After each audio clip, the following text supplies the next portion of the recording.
Welcome back to Crank the Third. This is the podcast where we explore the entrepreneurial and creative side of life post 50. So if you're a motivated individual and you're kind of around the 50 mark and a bit older, you've been in the business and professional trenches for, 3+ decades or so, and you have the metaphorical scars on the knuckles and the scuffs on the knees to prove it. We want to help you get out there and ponder and plot and plan the exciting road you have ahead of you. And to help us do that today, my guest is Stanley Johnson, aka Brand DNA, if you follow him on Twitter. Today's theme is going to be around curiosity and pop culture and staying relevant as an over 50 professional. And Stanley does just that. He has a very long career as a creative director. So we're talking in the advertising world.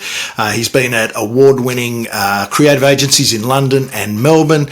He's worked as a creative director for a major tech company here in Australia called MYOB.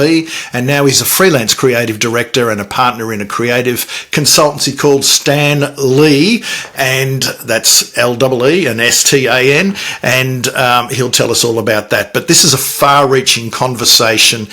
We get into all sorts of things about, pop culture and staying relevant, and we get into social media and where things are working from that perspective in terms of staying up with it, particularly in an industry, and you might be in an industry like, advertising marketing, which is always moving ahead, and how is Stanley still managing to stay at the cutting edge of what's going on in that space. So I'll pull up stumps there and let's get into the show with Stanley Johnson. Welcome to Crank the Third. My first question is, what were you doing 15 years ago? Ooh. I'm just trying to work that out. I was going to, felt like about the year 2000, but it actually wasn't, was it? That was about 24 years ago now. That would be around 2009. I was if memory serves, the creative director of Wonderman here in Melbourne. Okay, so that's your background in creative director in advertising agencies in the UK and in Melbourne, Australia. What are you doing now then? You're still in the industry? Yes, absolutely. Yeah, I'm still. I run now with. Let me explain the story. The person who brought me into Wonderman in the year before, 2008, was a guy called Lee Callister. And Lee and I were working together, and then the following year he moved on, and then they elevated me up to his role. Lee and I now we run our own little consultancy together, which goes by the name that we never saw 15 years ago, but is quite clear now, which is Stanley. So that's our little creative consultancy. So when you answer the phone, this is Stanley from Stanley. Well, the funny thing is that when we worked together, because he was the person who brought me in, it was Lee and Stan. Nobody noticed the Stanley until about 4 or 5 years ago. Oh, that's hilarious. That's hilarious. And so, I guess that's the thing. We're talking about longevity in the professional trenches, and we'll dig into that a little bit with you. But just a lesson right there is the connections you make over the journey, they're worth their weight in gold. Well, it's an interesting thing, I think, because I like to describe myself as the son of factory workers. So I came up working class in the UK.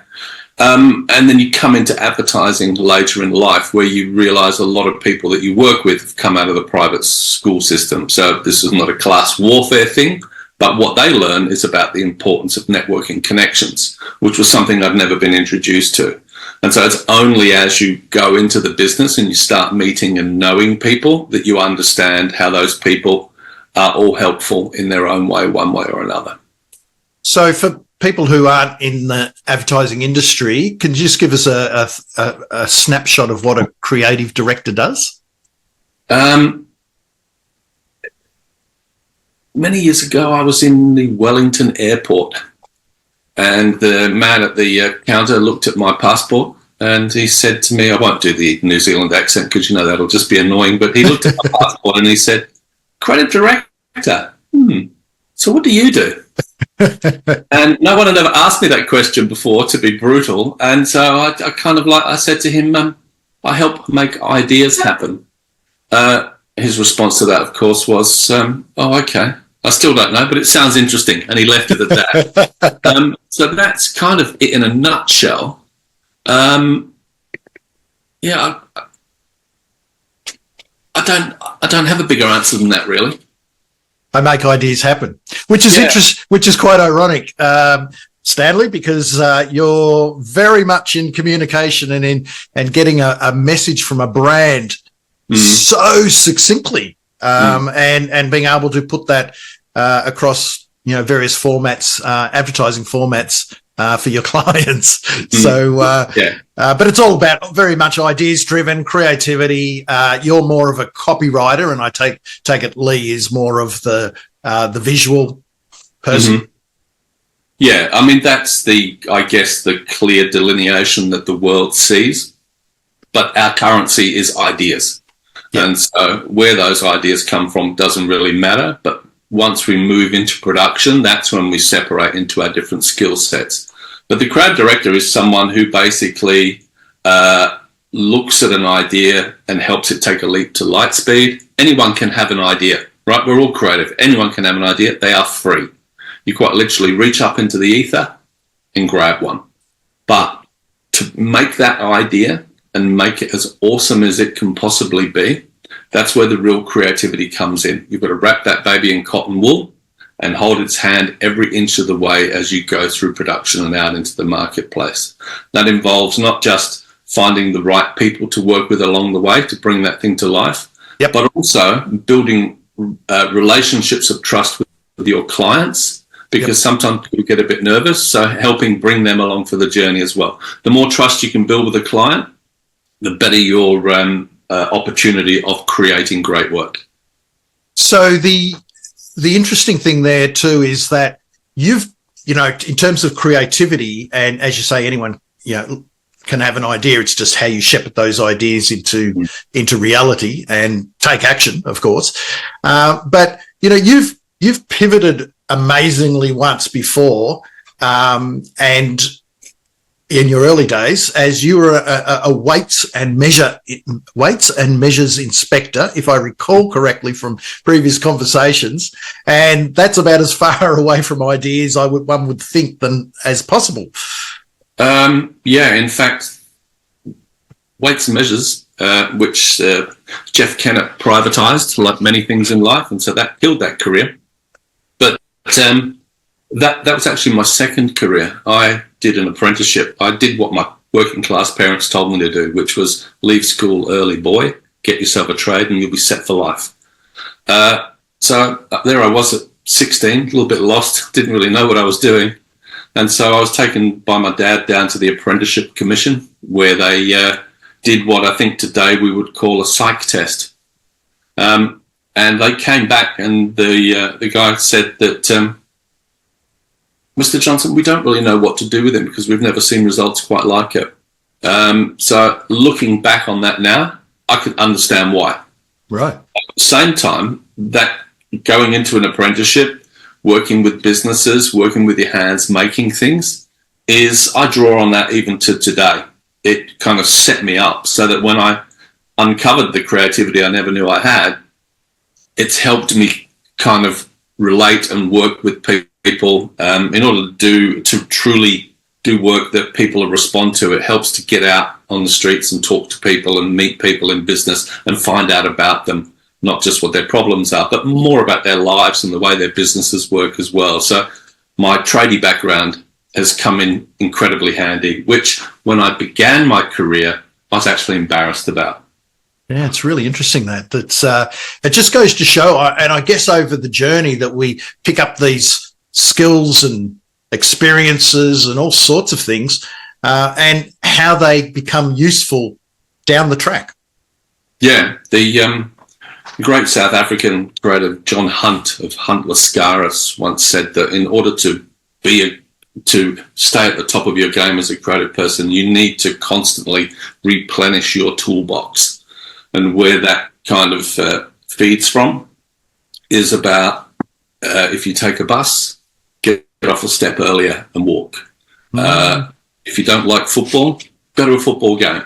Sit amongst the people, listen to the noise, go and see films that you don't like, read magazines that are not the sort of magazines you would normally buy, really kind of enriching and soaking up information from places that you would never go to. Because when you work in the ad business, you're often advertising products that you would probably never buy yourself. Yeah. That's a terrific segue, because I really want to dig into, and the theme for our discussion is around sort of pop culture and staying relevant as an over 50s professional, and being able to, stay up to date with stuff. But, that's for, someone in the advertising world, in the creative side, but really we all should be creative. Well, we all are creative, even, in corporate business, creativity wins. And we need to stay creative in whatever endeavor we do. It's just so important, curiosity and creativity. And so they're great lessons. Are they sorts of things you still do today? Have you really taken that on board over the journey?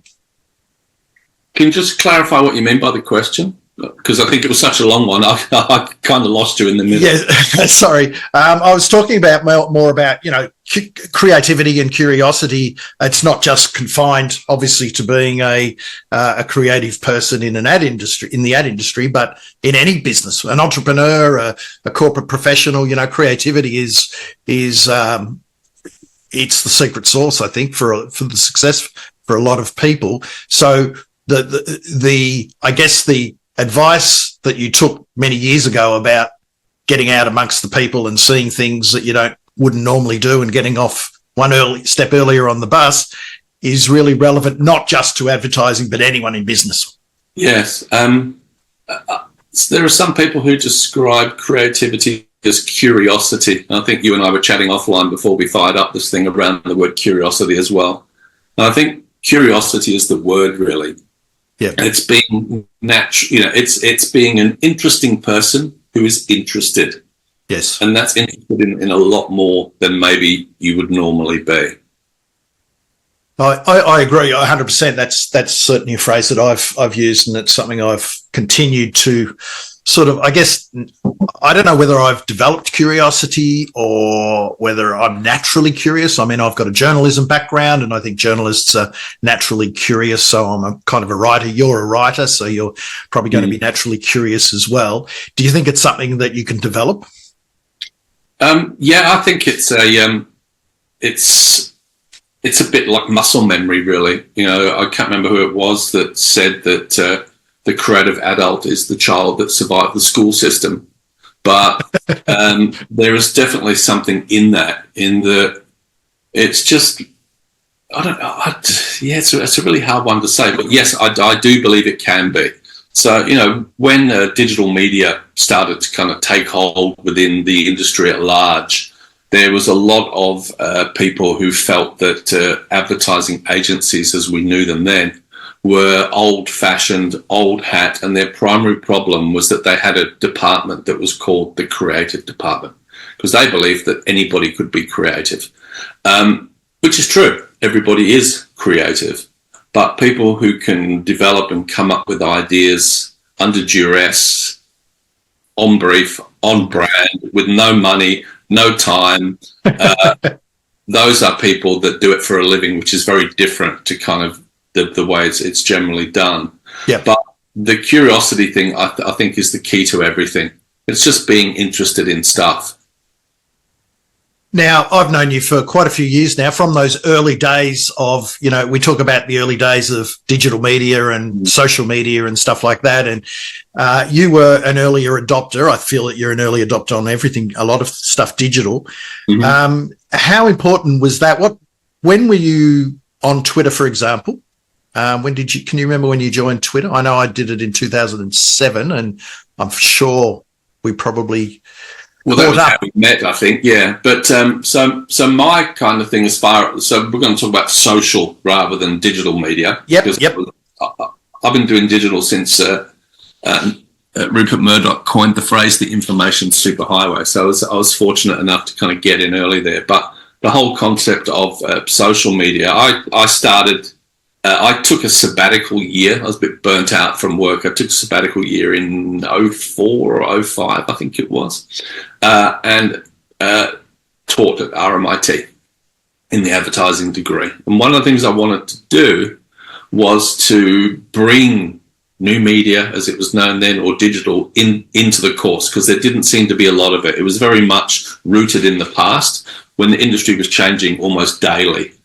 And so I developed up a course where all of the kids, as we'll call them, they're probably a bit old to be kids, but they were kids to me, where all the kids would do their work each week and post it onto a blog. And then it meant that with the commentary that they could comment on each other's work to help them grow. So it helped them learn to evaluate ideas, see what people were thinking, and start conversations. And then after I left that, and in order to do that, I thought, well, I need to kind of know what I'm doing here. I can't just tell kids go and start a blog when I don't have one. So I started a blog. And through that blog, I met many, many people through the commentary, through the advertising industry. So it broadened my kind of network of people. And so I was aware of Twitter, but at the time, I'd say in its early days, it was very much pushed as the I'm having a cheese and ham sandwich for lunch, or I'm off to get a coffee. And I was up in Sydney, so this would have been '08 coming into '09, where I went to Gavin Heaton's legendary and still running to this day Friday Creative Breakfast, where I met a couple of people who spoke to me about Twitter and changed my thinking on it. And so I then went and tried it. So that would have been '08, maybe '09. And I'm still there, and you probably can't see my phone here, but you'll look in the bottom corner. You can't really see it, but I still have the Twitter icon on Twitter as well. I will never switch it to X unless Elon ruins it anymore, because to me, I think Twitter has been a life changer. Yeah. I've met many friends through Twitter. I've learned a lot through doing it, and I've built a network of people that I chat with regularly, and I'm really love having that. So I'd hate to not have that. Yeah, it's interesting. I mean, once Elon Musk took over Twitter and called it X, and I still call it Twitter. So you can tell the old school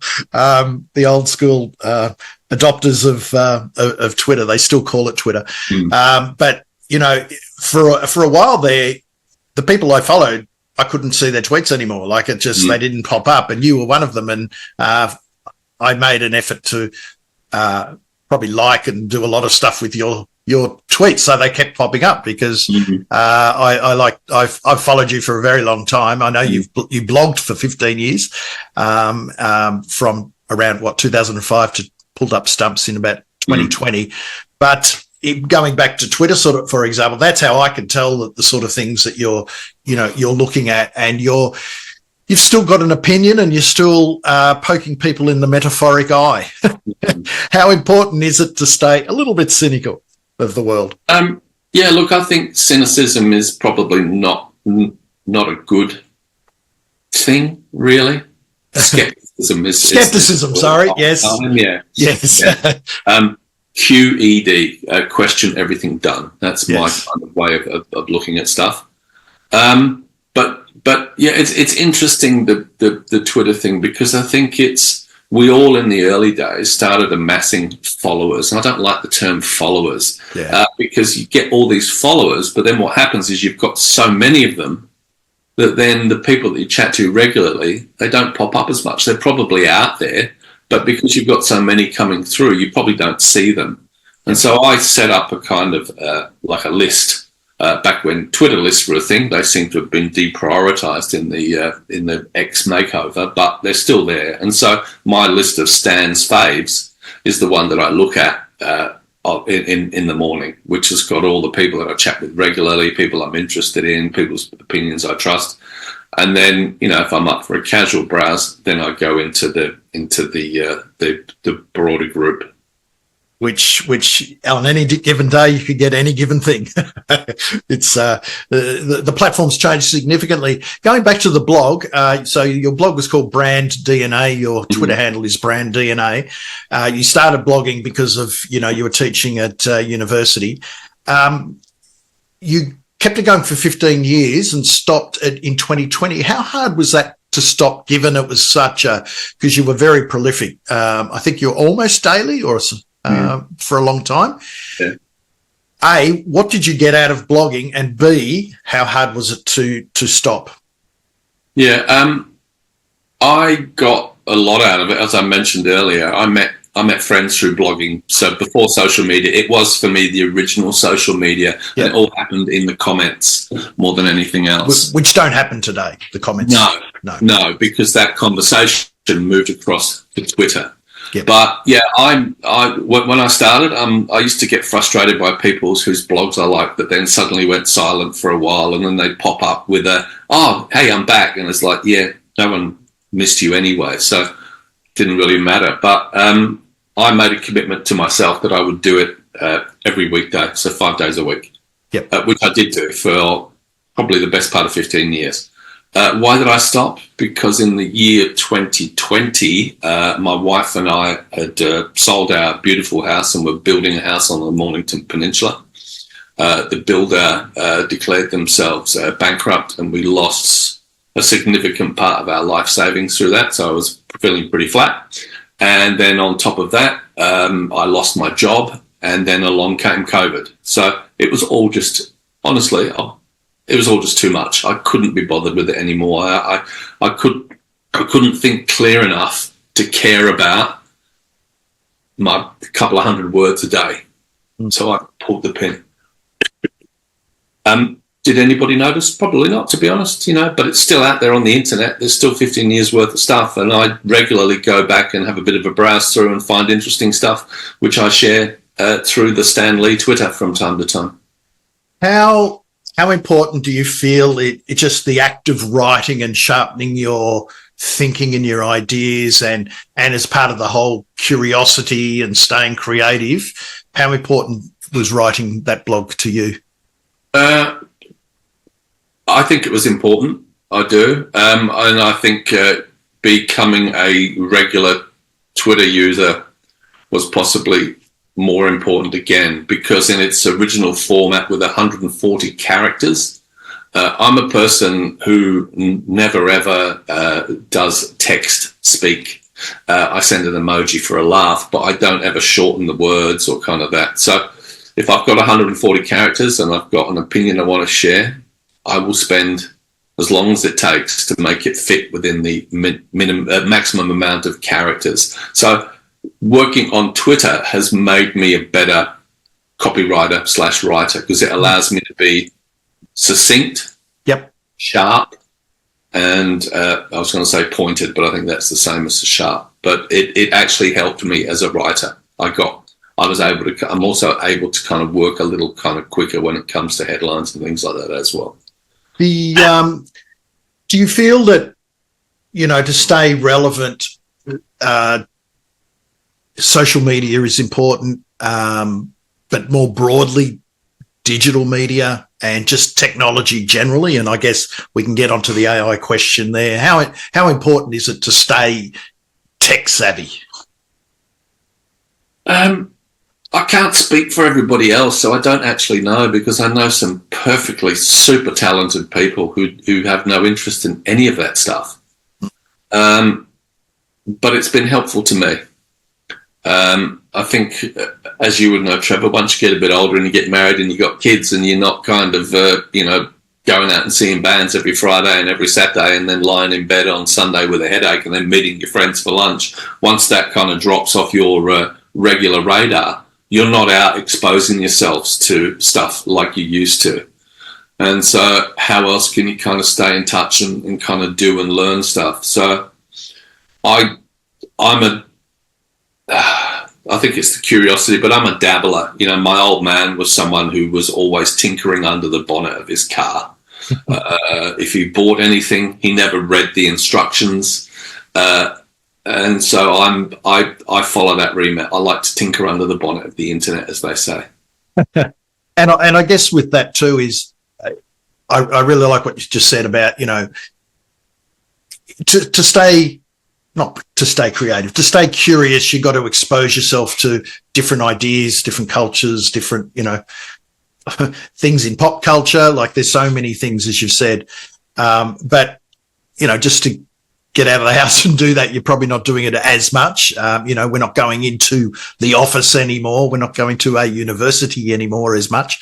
And so, we need to continue to fill the well, I suppose, of our thinking and our ideas. And I guess the danger is with algorithms, we get stuck in an echo chamber. So that's why it's important to have I think, a broad spectrum of sources of information that we trust, and but can challenge us as well. Yeah, I think so. You mentioned like the well. That's essentially the John Hunt toolbox that I spoke about about 10 minutes ago. And I think it's the curiosity thing comes in as a creative. One of the things you have to learn to do is to not judge ideas or not judge things. It's easy to spot a dud, but at the same time, if you take something, you can help make it better with work. So in a corporate role, for instance, a lot of the time you'll find yourself trapped in a brainstorm. And I say trapped because I'm not a fan of corporate gangbangs with sticky notes, but you're working these brainstorms and the ideas. And so the way they work is, okay, let's look at this thing. And every group, you've got 5 minutes, and they're putting sticky notes on the wall. And then at the end of the 5 minutes, then they group them, and it's like, okay, this one, okay, one group work on this one group work on that one. Then this other bunch of motley ones that nobody really likes, they go into what they call the car park. Everyone will be familiar with that expression. Now, in my personal perspective, I would take the car park ideas and give those to someone creative to see what they can do with them. Because a lot of the time, sitting in the car park is where the interesting shit happens. It's easy to fall in love or like ideas that are comfortable or familiar, but the stuff you haven't seen before, that's sitting in the car park. And so that applies with all ideas, really. How can you kind of be judgment-free, but as a creative director, develop the taste in order to know what's right, wrong, what works, what doesn't? And I'm, my eyes are watering over the thought of I haven't done those sort of brainstorm sessions for a very long time, but the amount of time we've probably all wasted over the years in those corporate gangbangs with sticky notes, as you eloquently describe them. How, in terms of staying, what's the word? Questioning everything and taking chances and stuff like that. I mean, obviously, as you grow older in your professional career and stuff like that, there is a tendency, I guess, and I'm generalizing here, of, becoming a little bit more conservative and stuck with your own thinking. With what you do, and just by sheer fact that you're talking about getting ideas out of the car park, which are the ones that don't fit or are probably not the safest ones. What's your take on playing things safe? It doesn't matter. It doesn't have to be just advertising, but I guess, strategy, making decisions generally.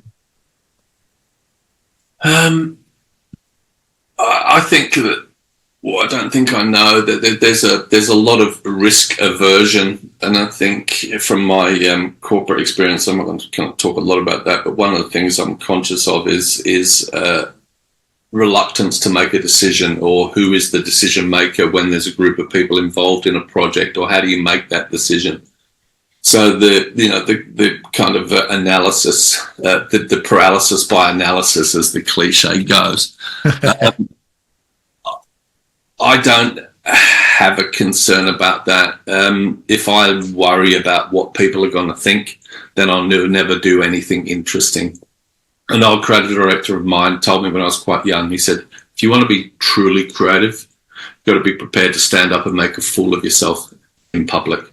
And that's really where the ability to learn how not to judge and to kind of take a creative leap comes in. Because it's easy to look at something and go, oh, God, that's great, but the client would never buy it. Or, oh, gee, I'm not really sure about that. That's a bit risky. But you don't know. If it's not been done before, people don't know what to make of it. They don't know what to do with it. So a good example would be, one of the movies of the moment would be the sequel to the Joaquin Phoenix film, The Joker. I can't remember what his name is. Let's just call it Joker 2, which has been absolutely ripped to shreds. I've not seen it. I was quite keen to see it, but it's been ripped to shreds, so it's in my back burner list now. But it has not had a single positive review. But I know that there are lots of films and lots of albums and stuff that didn't get good reviews to begin with that are now held up as great works of art 20, 30, 40 years later. So I'd like to kind of go back to see what The Joker Part 2 looks like in 20 years when people reappraise it as this misunderstood review of what we'll now call the new Trump's America, because I think people judge very quickly rather than just allowing things to work before they judge them. They're almost coming in prejudging. And I guess that's the thing is people, and maybe this has been a social media thing, people don't, they see the headline and they complain, but they don't actually read the context or the full article, or, you know, they people complain about films without having seen the film. Well, it's always been the way. When John Lennon was talking once in an interview and he was talking about, you know, it's getting to the stage now where we're probably almost bigger than Jesus. Up goes the headline, Lennon says Beatles are bigger than Jesus. Yeah. The whole context disappears.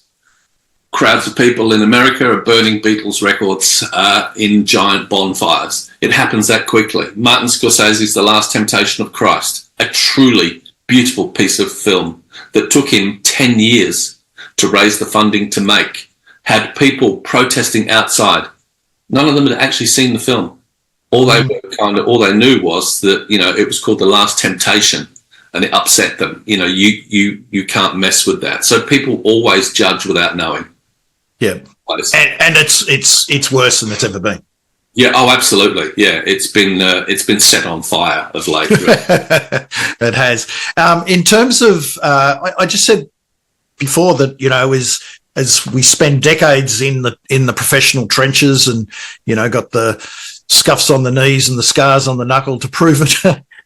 You know, there is a tendency to stay or become a little bit more conservative. But then I see people that are going the opposite way too, and these are the ones that are still blazing trails. And this is what this podcast is about: is that third chapter, I guess, of our professional lives, where you know, what's next, and to keep those fires burning within. And you also, I guess, get to a point in your life where I really don't give a shit what people think.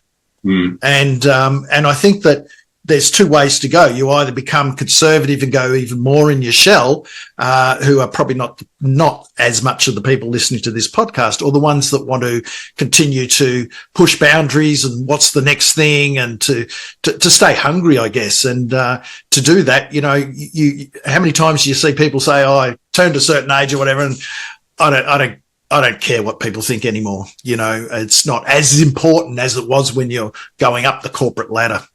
I think there's something else as well, which is that you think back to when we were kids and you saw, I don't know, like our parents, you know, when they were 60, God, they were old.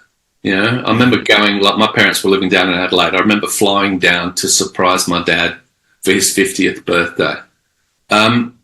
He was ancient.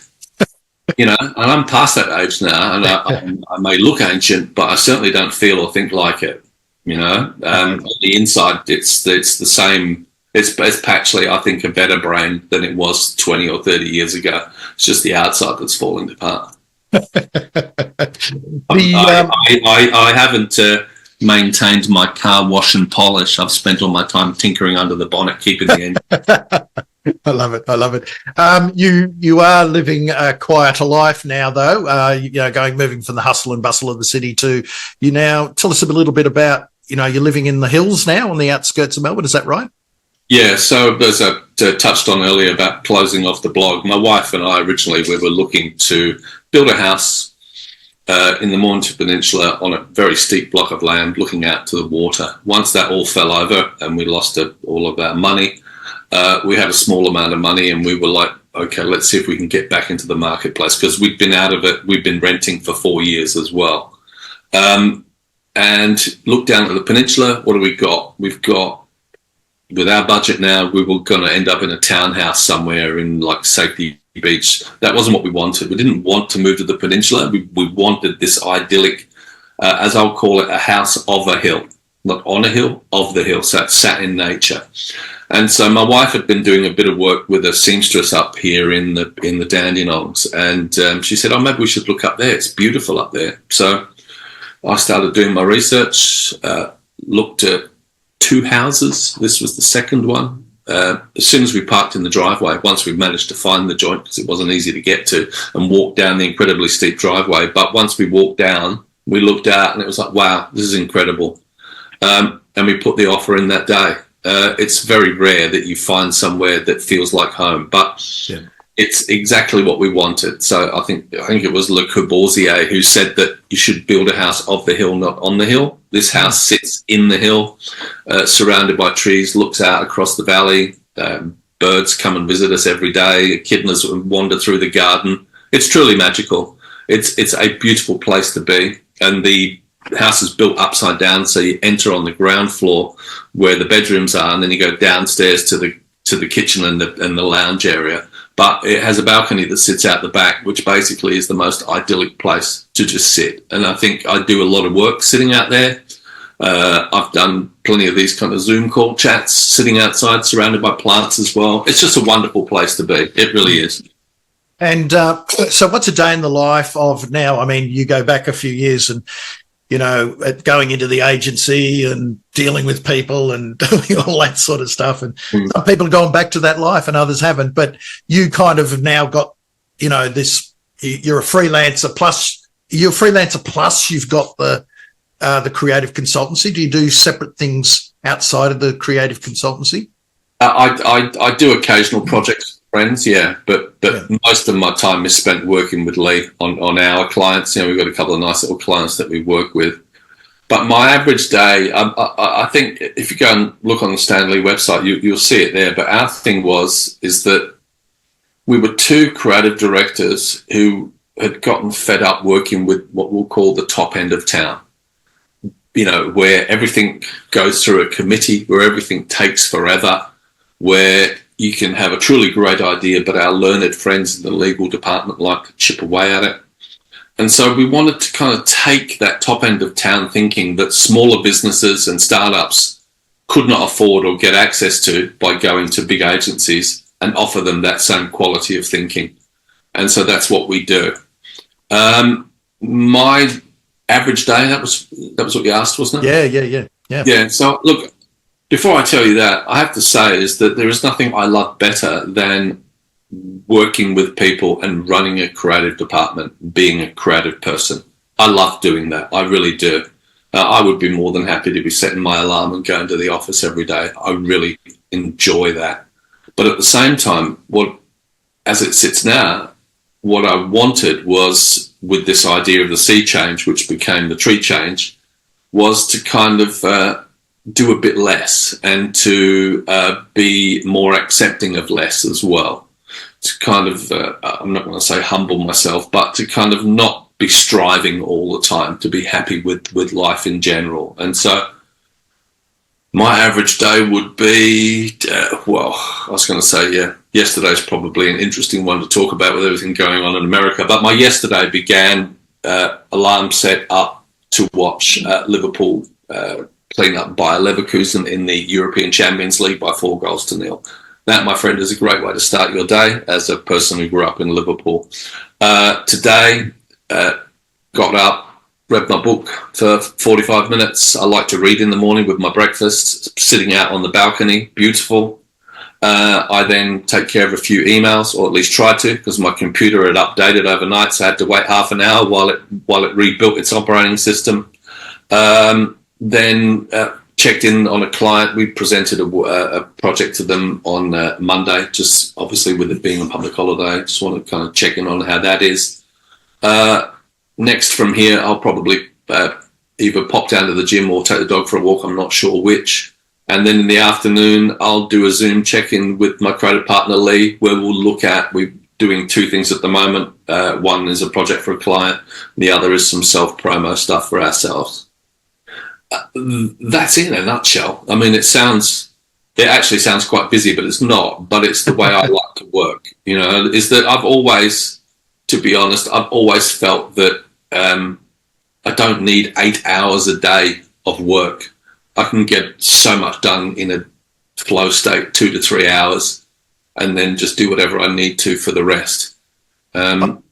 I was going to say that sounds very much like flow. You know, you've got a really good flow happening, some good sort of habits. You know, reading. I know you listen to a lot of music.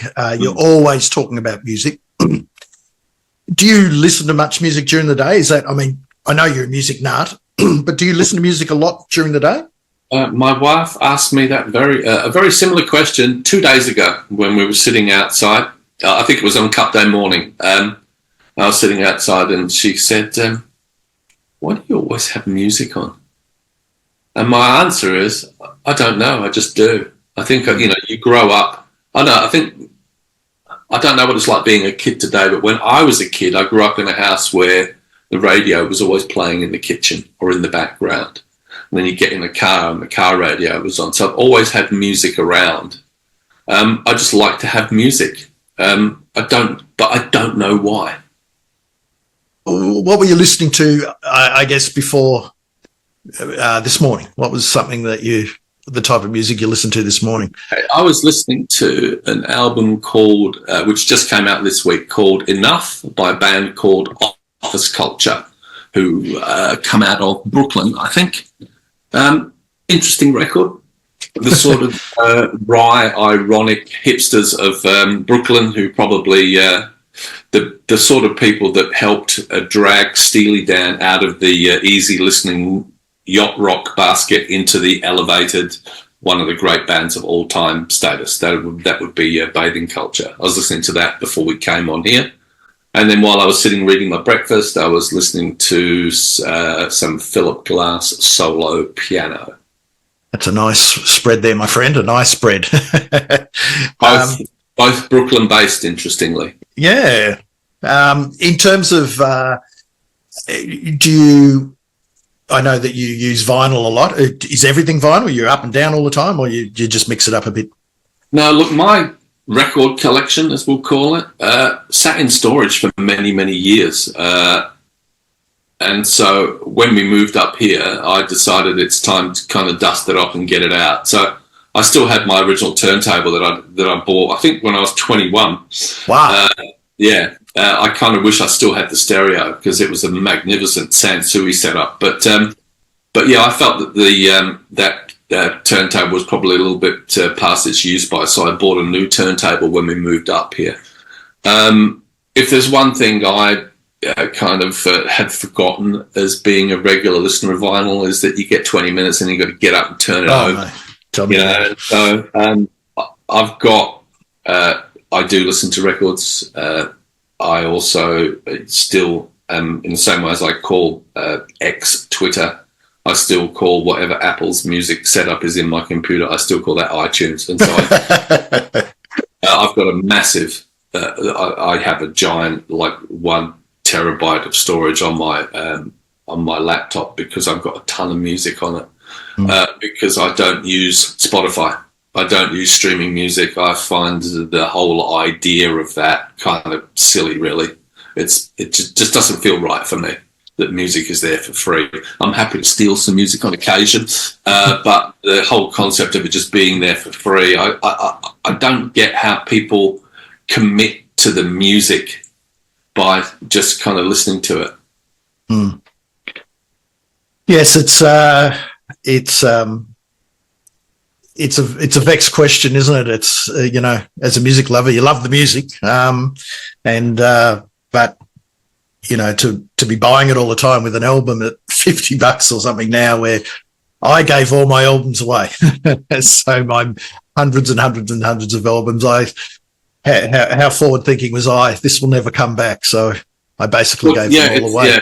Yeah, but you know, like it's kind of come back, but it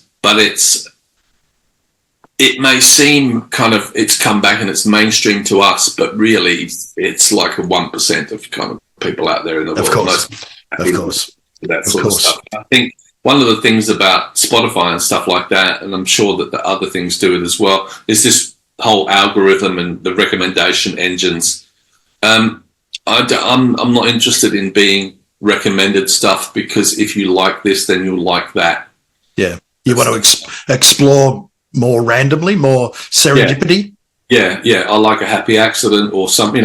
If Brian Eno recommends something, then I'll listen to it. If the Spotify algorithm recommends it, then I don't listen to it.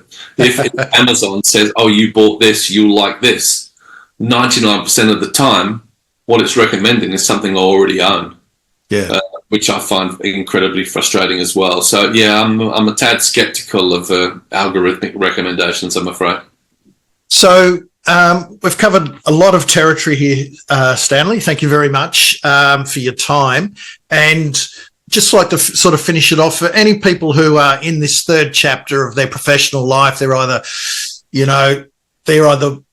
wanting to do something different or wind down or crank up. This is all about cranking up and continuing to stay relevant and doing interesting things. And I guess leveraging the large reservoir of skills and experiences and wisdom that we have, and put it to interesting uses. What are some, given that you are staying relevant, I see it, you might not sit here and say, I am a relevant man, but I can tell you now from everything that I see you talk about and tweet and write about and everything, you are. What are some tips for people to stay curious, to stay relevant, to stay on top of things and to push themselves a little bit? Just that one you've just talked about is, with things like books and music and things like that, is to not acquiesce to the algorithm.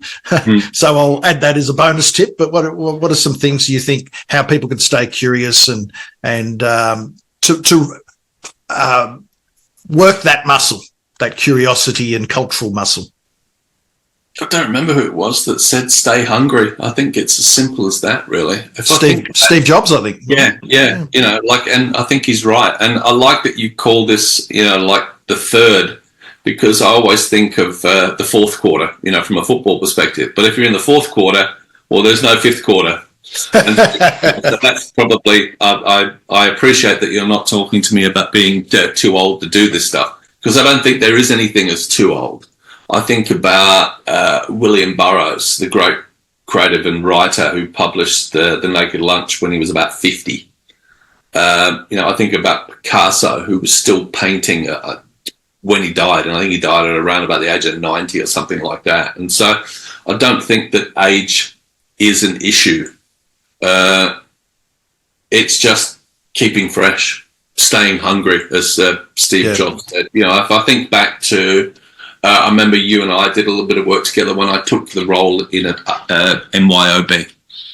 And one of the interesting things about that was a huge risk for me, because at the time I was working with Cummins and Partners, who, unbeknownst to me at the time, would go on to become Agency of the Year that year. But I left them to take that role at MYOB, newly created role of creative director. They wanted someone to come in there and help drive some change. And that was an intern. That MYOB, for those who don't know, is a tech company, big tech company in Australia. And you went from being in an agency to an in-house role.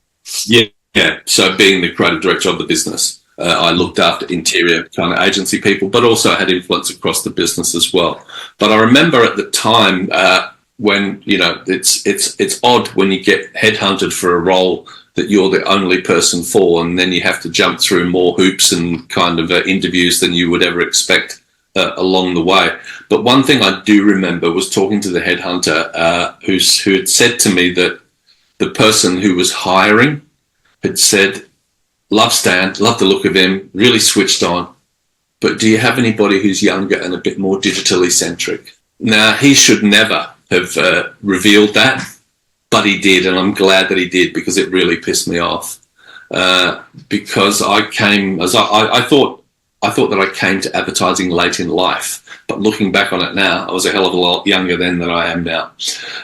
So I wasn't old, I just thought I was. And so that's the mindset thing, you're as old as you think you are. And it's as simple as that. Yep.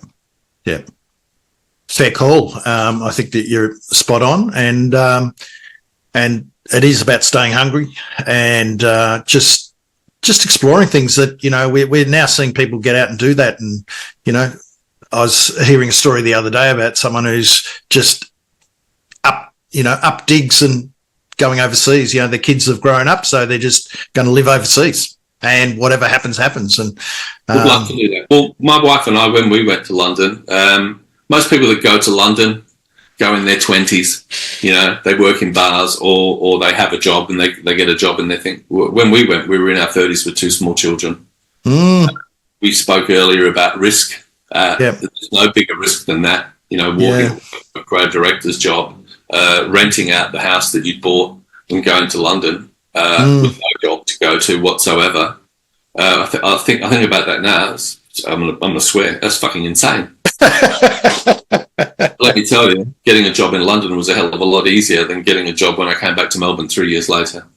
Wow, that's my daughter's just gone over and she's now she's in her 20s. So yeah, she's treading that well-worn path of Australians going to London, but I mean, I guess the whole thing is, you know, from that you learn more, and it's our experiences. And I guess, again, being in trenches for so long, those experiences shape you and shape your thinking, and that gives you an edge because you can see things that others don't see. It was interesting though, because I remember at the end of my, I got a job. I turned down a job after 3 days and got offered 2 roles in the first week I was there.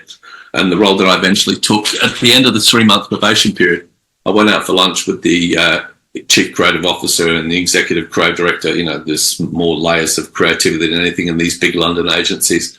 But one of the questions they asked, they said, when we first met you, we asked you why you'd come to London. And you said, because it was the centre of the industry. And it's, you know, you kind of wanted to do great work. And that's why you came here. How do you feel about it now? And I said, well, to be honest, it's just the same shit with the bigger budgets and bigger reach. And they said, yeah. He said to me, what you didn't realise is that you didn't need to come to Australia to do great work because you were already doing it. And that if I had my career over again, I would have come to Melbourne and worked for you. Because you were doing truly great work there. And that was the first time I ever thought about that. You know, we all talk about cultural cringe, tall poppies, good stuff only comes out of, you know, like the big centres. It's not the case at all. You know, I love Richard Florida's idea around second city syndrome, which is where the really interesting stuff doesn't come out of the capital cities. It comes out of the minor cities. So you use music as an example. We all think London's the centre of music in the UK. Manchester, Liverpool, Leeds gave us a lot of electronic music. You've got Bristol, which is basically the epicentre of music today with drum and bass and kind of black influences. So all those cities. You look at America, you think it's New York, but then it blossomed in LA, and then it came out of Seattle. Detroit, Memphis, Detroit, Nashville, all of these minor cities. And so I love that idea. And that to me was how I helped me re-embrace Melbourne when we came back from London, because I wasn't overly happy about coming back. But that Melbourne-Sydney thing, to me, what I loved about Melbourne was that it had embraced its laneways and its lack of harbour and bridge, and just embraced being Melbourne. Yep. And I loved that because it was a true personification of everything that Richard Florida spoke about. Yeah, I remember that book he did, and it was quite a while ago, but it was a great trend that he'd picked up on. Stanley, thank you very much for your time. Cognizant you've got music to go back and listen to. Just before we finish off, what's the best? How can people find you online? If people are brave enough to go on to X, or as Twitter as we like to call it, they can find me there as Brand DNA. If they want to kind of know more about Stanley Consulting and how we can help bring brands to life, and that URL is stan-lee.com.au. LEE. Yeah. Yeah. Terrific, mate. Thank you very much for your time. All right. It's been a pleasure, Trevor.